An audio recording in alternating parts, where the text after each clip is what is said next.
तो इस एपिसोड के शुरुआत में हम यीशु को देखते हैं। तभी वहाँ पर एल्डर मो आकर बोलते हैं, होली चाइल्ड, मैंने कुछ डिसाइपलों से सुना है कि ली जातियन ने आपको एक फाइट के लिए चैलेंज किया है। यीशु बोलता है, क्या फाइट है उसका? मुझे बैटल के लिए चैलेंज देना मेरी उम्मीदों से कुछ अलग नहीं है। एल्डर मो बोलता है, आपका इससे क्या मतलब है? यीशु बोलता है, जीजुन के भाई के कारण मेरे और झाटियन सेक्ट के बीच नफरत शुरू हो गई है। इसे ये समझ में आता है कि वो कल्टीवेशन ख़त्म होने के बाद मुझसे रिवेंज लेने के लिए फाइट के लिए चैलेंज कर रहा है, लेकिन मुझे लगा कि वो मेरे पीठ पीछे अटैक करेंगे। वो इतने बहादुर कब से हो गए कि वो आमने सामने फाइट करने के लिए चैलेंज कर दे। एल्डर मो बोलता है, तो आपके कहने का मतलब है कि किसी ने झातियन सेक्ट को आपके लिए मुसीबत खड़ी करने के लिए ऑर्डर दिया है? यीशु बोलता है, हाँ, और मैं पूरी तरह से श्योर हूँ इन सब चीज़ों के पीछे युवा का हाथ होगा। एल्डर मो बोलते हैं, तो क्या आप उसके चैलेंज को एक्सेप्ट करोगे? यीशु नीचे आकर बोलता है, बिल्कुल नहीं, तो लोग मुझे कमज़ोर और डरपोक समझेंगे। आपको चिंता करने की कोई ज़रूरत नहीं है। मैं जाऊंगा और फाइट करके उसे एक लेसन सिखाऊंगा। ओ हाँ, क्या आप 9 गोडेस के पास जाके मेरे लिए छुट्टी मांग सकते हैं, क्योंकि मुझे जैंग कंट्री के ग्रैंड सेरेमनी में जाना है। एल्डर मो बोलते हैं, ठीक है, और आप थोड़ा केयरफुल रहना। जिसके बाद सीन शिफ्ट होता है और हमें अरीना ग्राउंड का सीन दिखाया जाता है, जहाँ ली जातियन यीशु का इंतजार कर रहा होता है। तभी कुछ बंदे बोलते हैं, दोपहर का समय हो गया, लेकिन यीशु अभी तक कहाँ है? तभी दूसरा वाला बोलता है, वो जरूर डर कर कहीं छिप गया होगा, वो बहुत ज़्यादा शेमलेस है, वो हम सभी को इतने समय से वेट करवा रहा है। तभी यीशु की आवाज़ आती है, क्या तुम ही ली जातियन हो? ये सुनकर ली जातियन अपनी आंखें खोल के सामने की ओर देखने लगते हैं, जहाँ अपना मेन कैरेक्टर आ गया होता है, जिसे देख कुछ बंदे बोलते हैं, क्या यही यीशु है? चलो, ये फाइनली आ ही गया।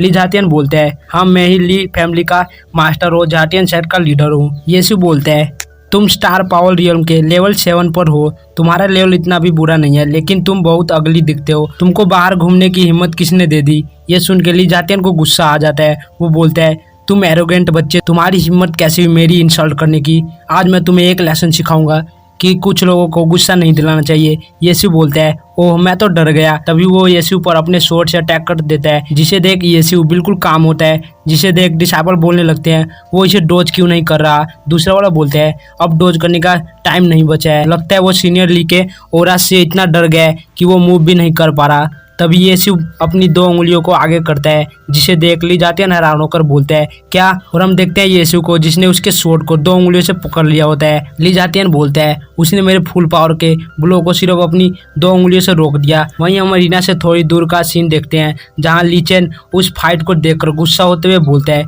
यीशु से डील करना आसान नहीं है। जिसके बाद हम यीशु को देखते हैं, वो बोल रहा होता है, क्या यही तुम्हारा अटैक था? वहीं ली जातियन मन में बोल रहा होता है, मैं अपनी स्वॉर्ड छुड़ा नहीं पा रहा, ये बहुत स्ट्रॉन्ग है। अगर इसके ताकत को कंपेयर किया जाए तो ये कम से कम स्पिरिचुअल पावर रियल्म के 9 स्टेज जितनी है। जिसके बाद वो अपने एक हाथ में एनर्जी गैदर करके अपने स्वॉर्ड में डालकर बोलता है, टियानी स्वॉर्ड टेक्निक। जिसके बाद वो एनर्जी स्वॉर्ड के नोक पर आ जाता है और उसमें से एक लेजर बीम निकल के यीशु पर अटैक कर देते हैं, लेकिन यीशु उसे डॉज कर लेता है। जिसके बाद वो झातियन की ओर देखता है और उसकी स्वॉर्ड को अपनी 2 फिंगर से तोड़ देता है, जिससे ली जातियन को भी इंजरी आती है और उसके मुंह से खून निकलने लगता है। वो बोलता है, तुम? तभी यीशु एक क्रीपी सी स्माइल के साथ बोलता है, अब मेरी बारी है, और वो अपने फायर क्लाउड फिस्ट टेक्निक का यूज करके ली जातियन पर अटैक कर देता है, जो कि सीधे उसके पेट पर लगता है और वो उड़ता हुआ दूर जाकर गिरता है। ये देख लीचन को बहुत गुस्सा आ रहा होता है। तभी उसके पीछे वाला पर्सन बोलता है, सीनियर, ली जातियन तो हार गया, अब हम क्या करें? लीचन बोलता है, तुम बस मुझे फॉलो करो। जिसके बाद हम ली जातियन को देखते हैं, जो कि बेहोश हो गया होता है। यीशु उसके पास आके बोलता है, क्या बस इतना ही दम था तुम्हारे में? कितने वीक हो तुम? तभी वहाँ ली चेन आकर गुस्से से चिल्लाते हुए बोलता है, यीशु, तुम्हारी हिम्मत कैसे हुई? तुमने फाइट में किसी डर्टी ट्रिक का यूज करके अपने ही सेक्ट वाले को हर्ट किया है। हम जस्टिस होल के मेंबर तुम्हें अरेस्ट करने के लिए आए हैं। यीशु बोलता है, जस्टिस होल? बिना सही गलत जाने तुम मुझे अरेस्ट करना चाहते हो?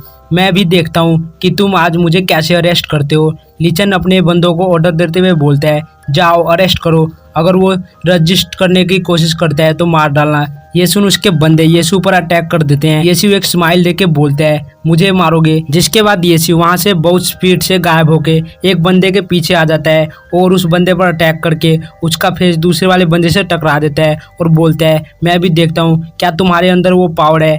वहीं उस अटैक से उन दोनों की हालत खराब हो जाती है और वो दूर जाकर गिरते हैं। यीशु बोलता है अगर तुम इतने ही वीक होगे तो तुम मुझे कभी अरेस्ट नहीं कर पाओगे। तभी उसके पीछे से एक बंदा अटैक करते हुए बोलता है तुम्हें इतना एरोगेंट होने की जरूरत नहीं है, और उसके अटैक का नाम विंड ब्लेड फिस्ट होता है। वहीं सामने से लीचन भी अपने अटैक को तैयार करके यीशु पर अटैक करते हुए बोलता है अब तुम मरो, और उसके अटैक का नाम फॉलिंग करेंट होता है। जिसके बाद यीशु अपने आई की पावर का यूज करने लगता है और शैडो स्टेप टेक्निक का यूज करके अटैक को डोज करते हुए बोलता है क्या तुम सिर्फ फर्स्ट स्टेज तक मास्टर किए फॉलिंग करेंट और विंड ब्लेड फिस्ट का ही यूज कर सकते हो? मैं तुम्हें अपनी फुल मास्टरी किए फॉलिंग करंट और विंड ब्लेड फिस्ट टेक्निक का यूज करके दिखाता हूँ। जिसके बाद वो उन टेक्निकों का यूज करने लगता है, जिसे देख वो दोनों हैरान हो जाते हैं। तभी यीशु दूसरे वाले बंदे पर विंड ब्लेड टेक्निक से अटैक करता है, जो खाने के बाद वो बंदा दर्द के मारे चिल्ला रहा होता है और लीचन की ओर फॉलिंग करेंट टेक्निक से अटैक करता है, जिसे देख वो बोलता है नहीं ये इम्पॉसिबल है। जिसके बाद वो अटैक लीचन को लगता है। वहीं उस टेक्निक को देख सभी बंदे हैरान हो गए होते हैं। जिसके बाद हम यीशु को देखते हैं, वहीं उसके सामने लीचन बैठा होता है और उसकी हालत खराब होती है। यीशु बोलता है वो डॉग युवा बहुत वीक है, मैं तुमसे एक क्वेश्चन पूछना चाहता हूँ, उस युवा ने तुमको क्या दिया है जो तुम मुझसे डील करने के लिए अपनी जान तक की परवाह नहीं कर रहे? लीचन बोलता है मैं नहीं जानता तुम क्या कह रहे हो, तुम मरोगे यीशु, तुमने हमारे जस्टिस होल के बंदों को इंजर्ड किया है, इसके लिए हम तुम्हें प्रिजन में डालकर टॉर्चर करेंगे। यीशु बोलता है तो तुम अभी भी ये कहने के लायक हो। जिसके बाद वो अपने पंच को तैयार करके लीचन पर अटैक करते हुए बोलता है मैं उम्मीद करता हूँ कि ये पंच खाने के बाद तुम्हारी हड्डियां सही सलामत रहे। तभी कोई यीशु के हाथ को पकड़ के बोलता है रुक जाओ, और वो एक एल्डर होता है जिसे देख डिसाइपल बोलने लगते हैं ये तो जस्टिस प्लेस के एल्डर लिंगटियान है। एल्डर लिंगटियान अपने डिसाइपल को प्रोटेक्ट कर रहे हैं, ये तो एक अच्छा शो होने वाला है। यीशु सच में बहुत अनलकी है। तभी लीचन एल्डर से बोलता है एल्डर अब आपको ही जस्टिस करना है, ये डिसाइपल बहुत एरोगेंट है और इसने बाकी डिसाइपलों को हर्ट करके वायलेंस क्रिएट किया है। एल्डर बोलता है अपना मुंह बंद करो, तुम क्या सोचते हो कि मैं अंधा हूँ? लीचन तुम आउटर सेट के जस्टिस होल के हेड हो, फिर भी तुमने लॉ को तोड़ा है, यहाँ तक कि ये तुम्हें भी पता था, और तुम अपने एल्डर से झूठ बोलकर अपने ही सेक्ट के लोगों को फंसा रहे हो। क्या तुम्हें गिल्टी महसूस नहीं हो रहा? वो हकलाते हुए बोलते हैं मैं एल्डर बोलता है क्या अब भी तुम्हें गिल्टी फील करवाने के लिए टाइम को रिवर्स करना पड़ेगा? वो बोलता है प्लीज मुझे माफ कर दीजिए। तभी एल्डर एनर्जी से एक ब्रश को बनाते हुए बोलते हैं तुमसे जस्टिस टीम की पहचान वापस ले ली गई है और तुम्हें जस्टिस होल से बाहर निकाल दिया गया है। अब तुम्हें पनिशमेंट प्लेस पर 10 दिनों के लिए भेज रहा हूँ, अगर तुम नहीं मरते हो तो तुम फ्री हो जाओगे। जिसके बाद वो अपने ब्रश से एक फॉर्मेशन बनाते हैं जिससे चेन निकलकर लीचन को बांधने लगती है। वो चिल्लाते हुए बोलता है एल्डर प्लीज मुझे माफ कर दीजिए, मैं दोबारा ऐसी गलती नहीं करूंगा, प्लीज मुझे माफ कर दीजिए। लेकिन एल्डर उसकी एक नहीं सुनते और उसे पनिशमेंट प्लेस पर भेज देते हैं। जिसके बाद वो यीशु से बोलते हैं मेरे प्लेस के डिसाइपल ने तुम्हें डिसअपॉइंटेड किया है, क्या तुम उसके पनिशमेंट से सेटिस्फाइड हो? यीशु बोलता है आपके रूल्स कठोर हैं, मुझे कोई ऑब्जेक्शन नहीं है। एल्डर बोलते हैं यीशु मैं देख सकता हूँ तुम एक अच्छे पर्सन हो और टैलेंटेड भी, मेरा प्लेस हमेशा टैलेंटेड लोगों को मिस करता है, क्या तुम मेरे प्लेस को ज्वाइन करोगे? मैं तुम्हें जस्टिस होल का 7th होली चाइल्ड बना दूंगा। ये सुन के यीशु भी हैरान हो जाता है, फिर बोलता है मैं कोई होली चाइल्ड नहीं बनना चाहता, मेरे लिए आउटर सेक्ट का डिसाइपल ही बने रहना अच्छा है। ये सुन सभी लोग हैरान होकर बोलते हैं क्या उसने रिजेक्ट कर दिया? मैंने सुना था यीशु के दिमाग में कुछ गड़बड़ है, ऐसा लगता है कि ये सब सच है। ये ऑफर मुझे क्यों नहीं मिल रहा? तभी एल्डर बोलते हैं क्या तुम श्योर हो? यीशु वहां से जाते हुए बोलते हैं आपके ऑफर के लिए धन्यवाद, लेकिन मुझे अभी कुछ ऐसा है जो कि करने जाना है, इसलिए मैं जा रहा हूँ। वहीं वो मन में बोल रहा होता है क्या तुम मेरे साथ मजाक कर रहे हो? ये कैसे हो सकता है कि मैं अपने 9 गॉडेस सिस्टर को छोड़कर तुम्हारे उस प्लेस का फकिंग होली चाइल्ड बनूं? जिसके बाद वो 9 गॉडेस को इमेजिन करके थर्कियों वाला एक्सप्रेशन देते हुए बोलते हैं भले ही धरती पताल एक हो जाए लेकिन मैं अपने 9 गॉडेस सिस्टर को नहीं छोड़ने वाला। जिसके बाद हमें दूसरे जगह का सीन दिखाया जाता है जहाँ एनर्जी की लेजर बीम आसमान में जाती है और वहाँ पर चारों तरफ एनर्जी वेव फैल जाती है और ये सब यीशु के कारण हो रहा होता है। तभी एल्डर मो बोलते हैं, कांग्रेचुलेशन होली चाइल्ड, आपने स्टार पावर रियल्म पर ब्रेक थ्रू कर लिया है। यीशु खुश होते हुए बोलते हैं, एल्डर मो क्या मेरी 9 सिस्टर ने मुझे घर जाने के लिए अलाउ कर दिया। एल्डर मो बोलता है, तुम हार्ड ट्रेनिंग कर रहे हो तो ये जाहिर सी बात है, वो जरूर मानेंगी। जिसके बाद एल्डर मो एक सीटी बजाते हैं जिससे आसमान में एक ईगल आते हुए दिखाई देती है, जिसे देख यीशु हैरान हो जाता है। जिसके बाद वो ईगल नीचे आ जाती है, जिसे देख यीशु बोलता है, ये तो कितना बड़ा बर्ड है। एल्डर मो ये क्या है? एल्डर बताता है, ये गोडेस मैंगलिंग की तरफ से आपके लिए गिफ्ट है। ये किंग रियल्म के 9 स्टार का पर्पल विंग बर्ड है। ये ट्रेवल करने के काम आता है, इससे हम आपके घर जल्दी पहुंच जाएंगे। जिसके बाद हमें कैंगलोंग किंगडम के कैपिटल का सीन दिखाया जाता है। वहीं एक मेंशन में हमें प्रिंसेस स्वान यू को दिखाया जाता है, जो मन में सोच रही होती है, मैंने ब्रदर यीशु को नहीं देखा, वो शायद आज सेरेमनी में यहाँ नहीं आएंगे। क्या वो होली प्लेस में अच्छा कर रहे होंगे?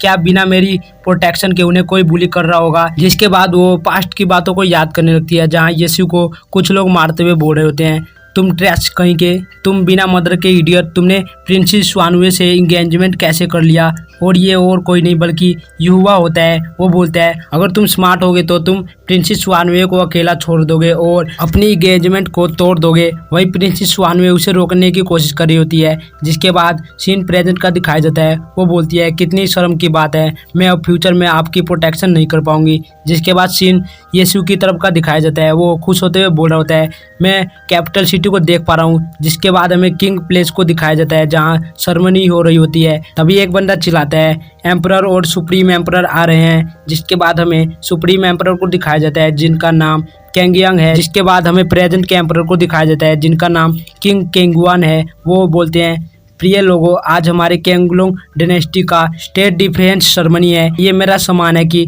टियानयुआन सीक्रेट प्लेस के ग्रेट एल्डर इस सेरेमनी को देखने आए हैं। नेशनल सेरेमनी भी एक संत घोषित समारोह है।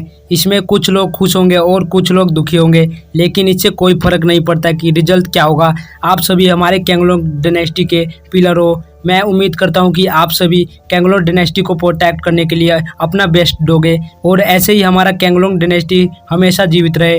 टाउनशिप सेरेमनी के ओपनिंग का शुभ समय आ चुका है, तो चलो सेरेमनी स्टार्ट करो। जिसके बाद एक यूंच किसी स्क्रोल को पढ़ते हुए बोलते हैं, जैन किंगडम के जनरल ये हाउटियन ने 10 साल पहले सील द स्काई के बैटल में सबसे ज़्यादा कंट्रीब्यूट किया था। एम्परर की पर्सनल जीत के दौरान उन्होंने किंग को कई बार बचाया था। तभी युवा का फादर युगुआन बोलता है, सुप्रीम एम्परर और मिनिस्टर्स को मैं रिपोर्ट करता हूँ, मैं कुछ कहना चाहता हूँ। एम्परर बोलता है, क्या बात है युगुआन? वो बोलता है, योर हाइनेस जनरल ये ने इन पास्ट के कुछ वर्षों में कुछ भी मेरिट पॉइंट नहीं कमाया है। ये सिर्फ अपने 10 साल पहले के मिलिट्री पॉइंट पर रिलाई कर रहे हैं। मुझे डर है कि मैं जैन किंगडम के मार्शल की पोजीशन नहीं ले पाऊंगा। इसके अलावा जनरल ये का बेटा यीशु एक ब्रेन डिसीज के साथ पैदा हुआ है और इससे इनके आगे के वंश और भी बेकार होंगे। तभी किसी के चिल्लाने की आवाज आती है, अपने डॉग माउथ को बंद करो। ये सुन सभी लोग हैरान होकर ऊपर की ओर देखने लगते हैं, जहाँ आसमान में एक लाइट को आते हुए दिखाया जाता है। उसे देखो मिनिस्टर बात करने लगते हैं। वो आसमान में क्या है? लगता है वो कोई पर्सन है और ये और कोई नहीं बल्कि अपना यीशु होता है। उसी देख प्रिंसेस और उसके फादर हैरान कर बोलते हैं, ब्रदर यीशु, लिटिल शिव। जिसके बाद यीशु एक कूल अंदाजे में जमीन पर लैंडिंग करता है और फिर बोलता है, जैसा कि एक्सपेक्ट था, जैसा बाप वैसा बेटा। ये दोनों लोगों के पीठ पीछे उनकी बीमारी का मजाक उड़ाते हैं। ये सुन उन दोनों बाप बेटों को गुस्सा आ रहा होता है। वो जनरल बोलता है, यीशु तुम्हें हॉल के सामने हल्ला मचाने की हिम्मत किसने दी? यीशु बोलता है, ओह तो फिर तुम्हें पैलेस के सामने किंग से झूठ बोलने की हिम्मत किसने दी? ये सुन के उसे यीशु पर बहुत गुस्सा आ रहा होता है। यीशु बोलता है, योर मैजेस्टी, मेरा ब्रेन डिसीज ठीक हो गया है और मैं सक्सेसफुली टियानयुन होली प्लेस में एंटर करके मैं होली प्लेस का एक डिसाइपल बन चुका हूँ और जो भी जनरल युगवान ने कहा है वो सच नहीं है। तभी कोई हंसने लगता है। जो सुन यीशु पीछे मुड़कर देखता है और वो युवा होता है। वो बोलता है, तुम सिर्फ एक आउटर सेक्ट के डिसाइपल हो जिसका लेवल सिर्फ स्टार पावर रियल्म के फर्स्ट स्टेज पर है। ये सुन के सभी लोग बोलने लगते हैं, क्या सिर्फ फर्स्ट लेवल पर है? युवान बोलता है, ये तो हम सबको पता है कि स्टार पावर रियल्म का फर्स्ट स्टार का पर्सन ट्रैश होता है। भले ही तुम्हारा ब्रेन डिसीज ठीक हो गया है, लेकिन तुम अब भी एक ट्रैश हो। यीशु बोलते हैं, क्या ट्रैश? तो क्या तुम इस ट्रैश से फाइट करना चाहोगे? ये सुन कुछ मिनिस्टर हंसते हुए बोलते हैं, ये अपने ब्रेन के ठीक होने के बाद क्या कह रहा है। मुझे डर है कि इसका ब्रेन अभी भी पूरी तरह से ठीक नहीं हुआ है, ये अभी भी स्टूपिड है। दूसरा वाला बोलता है मैं तो हंसते हंसते मर जाऊंगा। एक पर्सन जो कि स्टार पावर रियल्म के फर्स्ट स्टेज पर है वो 9 स्टेज वाले को चैलेंज दे रहा है। वहीं दूसरी ओर युवा बोलता है अगर तुम फाइट करना चाहते हो तो मैं भला पीछे क्यों हटूं। वहीं वो एक ईविल सा फेस बना के मन में बोलता है येसु अगर तुम मरना ही चाहते हो तो मैं तुम्हारी विश को पूरा कर देता हूँ।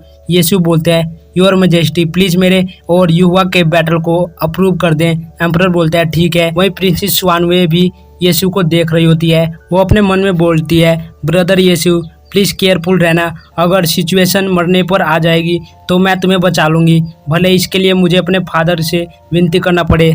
और यहीं पे एपिसोड ख़त्म होता है। मिलते हैं नेक्स्ट एपिसोड में।